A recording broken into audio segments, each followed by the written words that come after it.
Comment ils vont? Est-ce que ça sentirait pas la fin de la domination? Oui, vous aurez le droit de me ressortir cette capsule quand on verra ça à Monaco. J'accepterai volontiers. Mais ça pourrait se confirmer dès samedi. On va voir ça dans cette vidéo. Ce week-end, c'est le Grand Prix de Monaco, les qualifs pourraient être perturbés, Charles va tout faire pour aller la chercher, la domination de Red Bull est peut-être terminée. Avant ce nouvel épisode, on a pas mal de choses à se raconter. Allez, on en parle. Pour ne rien rater de ce qui arrive sur la chaîne, abonne-toi, laisse-moi ton meilleur pouce levé et profite de cette vidéo.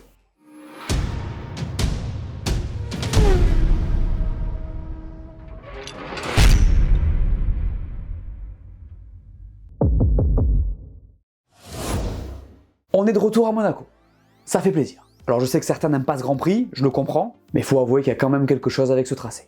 C'est un truc juste unique en son genre, présent depuis toujours au calendrier de la Formule 1. Un circuit qui fait la part belle au pilotage et qui est juste lunaire quand on regarde les on-board. Après je suis d'accord, les voitures sont trop grosses, ça double pas, il faut espérer que la météo s'en mêle pour avoir des courses intéressantes. D'ailleurs ça a été le cas sur les 2 dernières éditions. Donc voilà les gars, c'était juste pour parler un peu de ce circuit et vous dire que je suis content qu'on puisse y retourner. Dans tous les cas, on fait le tour ensemble en fin de vidéo. Vous l'aimez bien ce circuit de Monaco?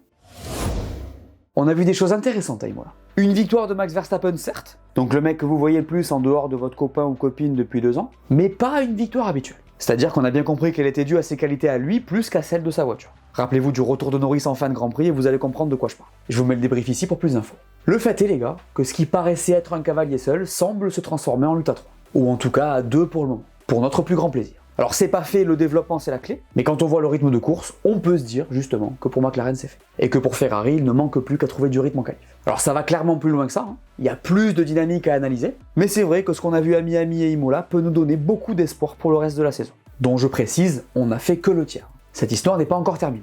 Alors à Monaco, il est tout à fait possible qu'on se retrouve avec une victoire de Max. Je le répète, le pilotage y prime, mais il est tellement fort que c'est même ce qui est le plus probable. Mais bon, on a clairement vu une confirmation côté McLaren, et on sent que même Ferrari n'est pas loin.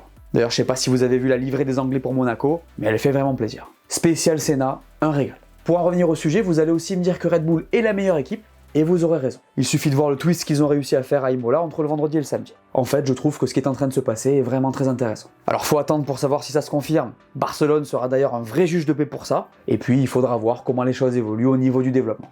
A priori, Red Bull apporterait une grosse upgrade en Hongrie, ça pourrait aussi changer les choses. Vous pensez que Red Bull a été rattrapé? Dites-moi en commentaire. Charles Leclerc sera à domicile à Monaco, et encore une fois, il fera tout pour aller chercher une victoire. Mais pourra-t-il le faire? Eh bien, rien n'est moins sûr. Alors c'est possible, Je le redis, à Monaco, le pilote fait la diff. Il y a déjà fait de pole, il peut très bien le refaire. Et faut dire que la Ferrari fonctionne généralement bien dans les virages lents. Ce qui tombe plutôt pas mal, puisqu'à Monaco, il y en a beaucoup. Donc avec une pole le samedi, c'est possible. Après, Charles, il a vraiment pas eu de chance à Monaco depuis qu'il est arrivé en F1. Je crois que sa meilleure place, c'est une P4 il y a 2 ans. Il a jamais fait de podium. Le mec est mafré sur ses terres, mais ça va bien changer à un moment donné. Puis ça dépendra quand même aussi de sa voiture. On en est où chez Ferrari d'ailleurs? Je vous propose d'écouter Fred Vasseur sur le sujet. À Imola, avec la pole ou la première ligne, nous gagnons la course. McLaren également. En termes de rythme, c'était très équivalent, et personne n'a fait un week-end clean. Red Bull a mal démarré avant de redresser la barre en qualification, nous avons trébuché un peu au moment du tour rapide, et McLaren a eu une pénalité sur une de ces 2 voitures. Tout se joue à rien maintenant. Ce qui est vrai, c'est que nous en sommes au point où il va falloir accélérer le développement. Imaginez que quelqu'un puisse apporter une mise à niveau une course plus tôt alors que vous avez 3 équipes dans un dixième, vous pouvez passer de la 5e à la première place. Ça signifie que nous devrons accélérer la mise en piste des évolutions, ce sera crucial. Mais nous devons aussi faire attention au fait que nous courons désormais après les derniers centièmes. Il ne s'agit plus d'une mise à niveau de 5 dixièmes. Ça signifie que vous devez également être sûr que ce que vous apportez fonctionne. Ce sera le facteur clé pour les prochains événements. Il confirme donc ce qu'on voit et ce qu'on a dit dans la partie précédente, ça se resserre de plus en plus. À Ferrari de faire en sorte que Charles puisse gagner dans le futur. Parce qu'en vrai, il est pas mal là. 7 top 4 pour commencer la saison, 4 podiums, il prend peu à peu la mesure de Carlos, tout va bien. Il ne manque qu'une victoire pour que la dynamique soit lancée. Bref, à Monaco, il y a une possibilité si lui-même fait la diff par rapport aux autres pilotes, sa voiture devrait être un peu mieux sur ce tracé, au contraire de McLaren sur le papier, donc pour Charles, c'est peut-être l'occasion de se remettre en selle. Après, ne nous racontons pas d'histoire, ça part quand même de loin. Dernier point important de cette première partie, la silly season. Parce qu'il se passe des choses, mesdames et messieurs. Ça bouge du côté de Carlos Sainz et de Valtteri Bottas apparemment. Carlos aurait accepté l'offre d'Audi, refusant celle d'Alpine et de Williams. Ça aurait été le cas suite aux propos de Toto Wolff qui joue la montre pour choper Max ou mettre Antonelli, et à Red Bull qui aurait proposé à Checo de continuer. Tout ça n'est que des rumeurs, attention à Radio Paddock. Je ne fais que relayer. L'histoire du renouvellement de Checo, elle me surprend toujours, mais bon, passons. D'ailleurs, il y a une rumeur qui dit qu'il aurait refusé de prolonger chez Red Bull, ne souhaitant pas signer que pour 1 an. Décidément, on marche sur la tête. Ça parle aussi de Yuki chez Aston, on en a parlé à de nombreuses reprises. Et info importante, Valtteri Bottas aurait dit oui à Williams pour 2025-2026 et 1 année en option. Il prendrait donc la place de Logan Sargent dès l'an prochain. Pour finir, on parle aussi de Berman chez As, en mode ça se confirmerait, et de Mick Schumacher chez Alpine. Cette dernière info semblant pour le moment sans grand fondement. En parlant des Français d'ailleurs, il y a une histoire à Esteban Ocon chez As. C'est pas des blagues. Ça parlerait en vue de l'an prochain. Franchement, j'ai du mal à voir As mieux qu'Alpine sur un projet long terme, mais bon, on peut imaginer qu'à ce point-là, ça parle avec tout le monde. Bon bah les gars, tout ça est à prendre avec des pincettes. Hein. Des rumeurs. Encore une fois, je vous relais ce que je vois passer.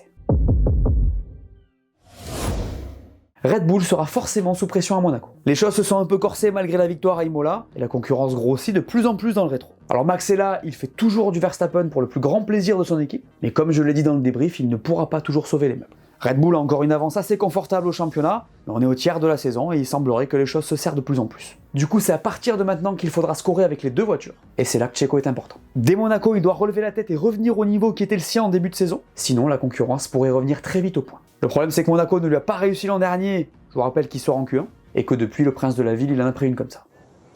Ça fait pas plaisir. À Monaco, il faut beaucoup de confiance, Checo en manque un peu, donc il va être intéressant d'observer ses performances en principauté. D'ailleurs, soyez sûr que Red Bull fera de même. Bref, ça pourrait être très chaud pour eux.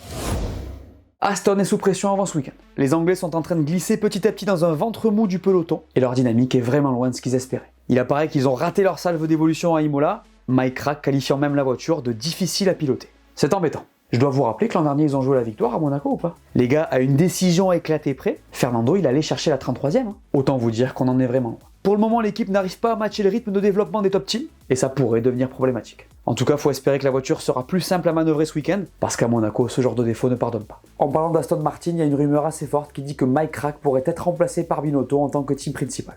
L'Italien aurait été vu en conversation avec Lawrence Stroll à Imola, ça ferait partie des pistes d'Aston Martin en ce moment. Monsieur Stroll serait en effet très mécontent des pertes de son équipe cette saison.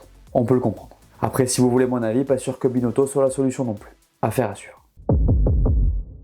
Ça va mieux pour Jean-Mi, les gars. 100% à Miami, 50% à Imola. Si on compare au stade de d'habitude, on est sur une grande dynamique. On va essayer de continuer à Monaco. Le partenaire de Jean-Michel Prédiction, comme d'habitude, c'est Winamax. D'ailleurs, si les paris sportifs vous intéressent, il vous propose une offre de bienvenue que je recommande. En gros, si vous êtes nouveau, il double votre premier dépôt. Donc par exemple, si vous mettez 20 €, vous en recevrez tout de suite 20 en paris gratuits, plus 10 € en bonus. Le dépôt minimum, c'est 15 € par carte de crédit, et le dépôt maximum, c'est 100 €. Pour en profiter, il vous suffira de cliquer sur ce lien que vous trouverez en description, et de rentrer mon code, donc Lucas10. Pour ceux que ça intéresse, régalez-vous. Et pour Monaco, j'ai envie de vous faire une prédiction qui pourrait vous sembler moins incroyable qu'il n'y a ne serait-ce que 3 grands prix. J'ai envie de capitaliser sur ce dont on a l'impression qu'il est en train de se passer en Formule 1. Pas sûr que vous me voyez venir là. Mesdames et messieurs, je ne vous fais pas patienter plus longtemps. Ce week-end, Max Verstappen ne va pas gagner. C'est chez Jean-Michel Prédiction, vous l'aurez entendu en premier. Les codes, c'est comment? Alors, Max vainqueur, c'est un tout petit peu plus élevé que d'habitude. D'ailleurs, derrière lui, c'est Lando et Charles qui suivent. Pour le podium, c'est la même histoire. Nos deux protagonistes étant suivis par Piastri et Perez. Je te rappelle que si t'es pas majeur, tu n'es pas concerné, et que pour gagner de l'argent, le mieux c'est de trouver un travail. Tu me fais ta prédiction?